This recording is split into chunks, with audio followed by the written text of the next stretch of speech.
My death caused a table to break up, and I wasn't even a player! Years ago, I was dating someone who played in a D&D campaign at my local game store. I didn't actually play, but the DM knew pretty much everyone who hung around the shop and liked making the world feel more alive by turning the shop regulars into NPCs. A bunch of us ended up as recurring characters. My NPC was a black market courier. He specialized in acquiring and delivering illicit goods for the party, who were essentially a Robin Hood-style group of thieves trying to dismantle a network of corrupt nobles that control the major cities. He wasn't a villain, just a recurring ally who supplied them with whatever they needed for their heists. Eventually, my girlfriend and I had a pretty messy falling out. We were supposed to hang out one evening, but I got stuck working mandatory overtime. Cell phones weren't allowed in the building, so I had no way to let her know. By the time I got out after 10 PM, her texts and voicemails had gone from "Are you okay?" to accusing me of cheating. I tried to explain what had happened, but she refused to listen and broke up with me over the phone. I wasn't present for the next game session, but afterward I found out what happened. The party's next objective was to rob a corrupt duke.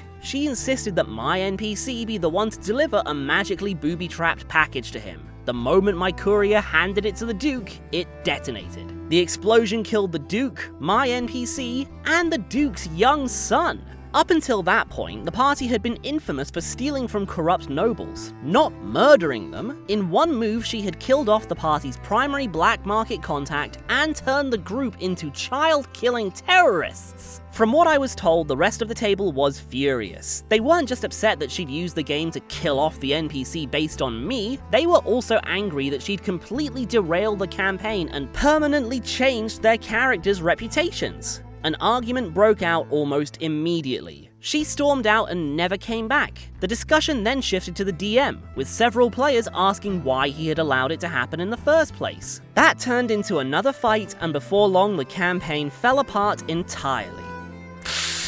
Oh dear! Well, at least it was just in the game? Seriously, what an explosive reaction. OP, I will mourn your character with the rest of the table, but all things considered, this was a net positive for you. I mean, talk about a bullet dodged, or rather a booby-trapped package dodged. Now, I can be a petty bitch myself, but to trash what sounds like a fun game for all these uninvolved players is insane. I do think it's a tiny bit unfair for the others to immediately assume that the DM was in on it, but I can understand their upset. I don't know, maybe the DM is complicit in this, or maybe they're just another victim, but either way, your ex has probably soured a fun gesture for DM to insert their regulars into their future games, which sounded really sweet. But that's just my thoughts on this. What do you folks think? Let me know in the comments.